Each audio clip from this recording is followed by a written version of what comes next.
All right, Saturday, March 10th, race 1. We're at the start here. A little bit of shifts in here, but right now, with the breeze where it is, the line's really square, course is really square. You can see nobody's bunched up at the committee boat or the pin end, so this is looking good. Can't tell who it is, but the start, everybody's late by about a boat length or more.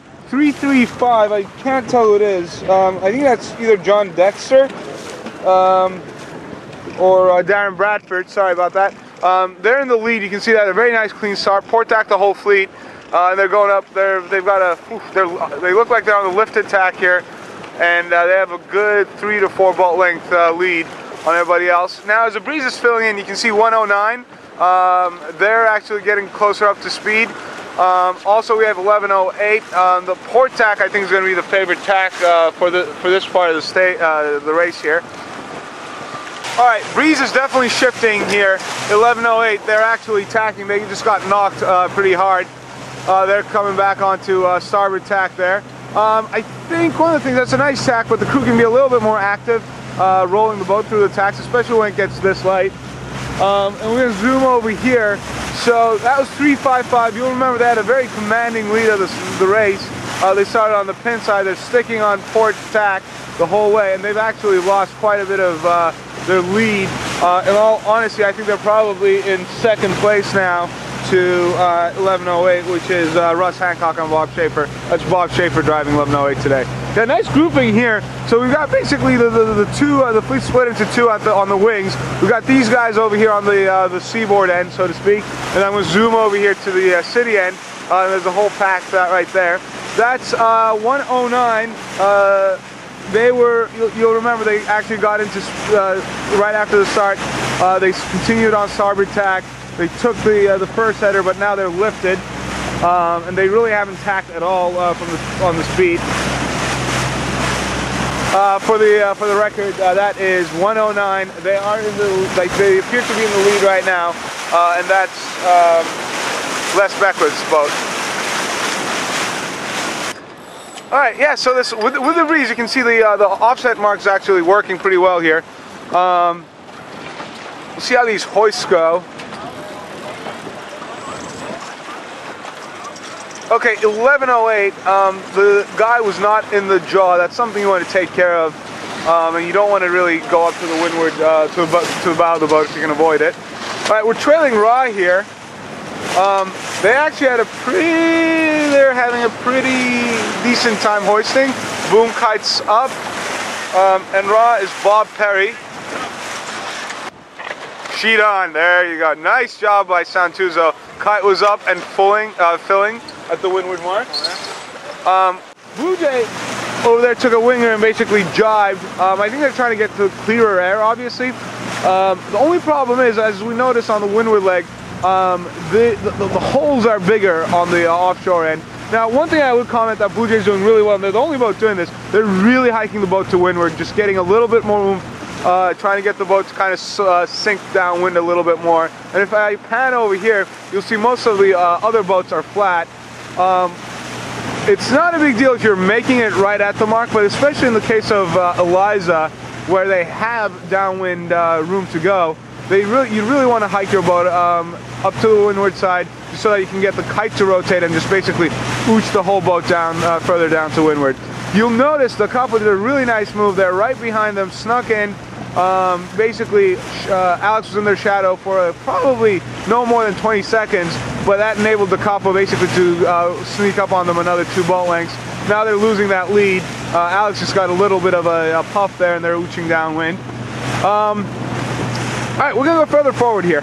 Coming back here, it's Charlie Quigley running like a bat out of hell, going through the fleet upwind.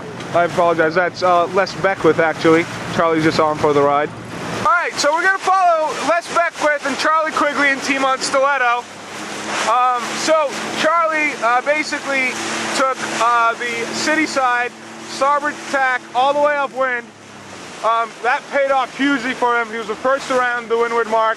Had basically a really simple time going downwind. Didn't have to worry about anybody. He was basically going upwind. He had probably 4 boat lengths upwind while the whole fleet was still coming down towards the leeward mark. All right, see how these guys do. Ooh, look at this. Ika is now in the lead. Again, it just seems like the city side, it pays off a little bit more than the ocean side, so to speak. But really nice job on Ika. They, we'll see how their set comes out here. Yeah, they did, wow, nice job. Blue Jay, actually, they're in 4th place. That's really nice. You'll remember those guys basically took a flyer out toward and jibed right at the mark. That's Santuzo in 3rd place. This is a good recovery by Blue Jay. They were probably bottom half of the fleet last downwind leg. They're now in 4th. We'll see how they do on in this leeward leg. Bob Perry in 5th. He's actually held on to his spot very well. Nice hoist on Blue Jay. Basically, the kite was up at the mark. Sorcerer, let's see how they end up. Again, one thing on Sorcerer is that general could have come out a little bit more. Same thing on this boat, Rigel, here. You're basically reaching so that you really want to keep that general flowing until the kite comes up. All right, this is Ika rounding in 1st.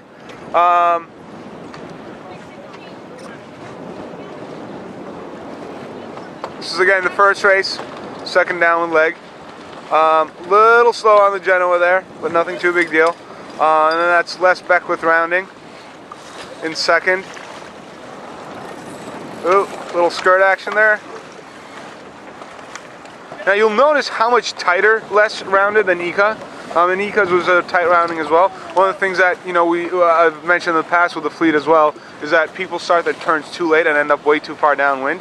Santuzo took their kite down quite early. I don't know why. Speed-wise, it's impacting them slightly. That's Blue Jay eking out on them. So we'll see how these guys end up in this rounding. Actually, this is going to be quite tight. There's 1, 2, 3, 4, 5 boats over there.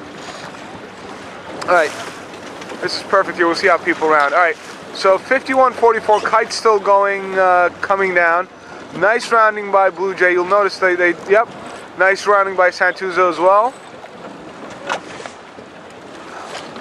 So Blue Jay took another place up, so they're in 3rd now. Very nice job again. Santuzo's in 4th. They were in 3rd at the Santuza, sorry. They were in 3rd, so they lost to Blue Jay. That probably might have, kite would have had some impact on that. 25.72 seems to be very sluggish coming out of the mark. I think they might be trying to head up a little too soon. And yeah, pretty anemic rounding. No shouting, no cursing. Everybody's still friends. I'm bored. Let's get out of here.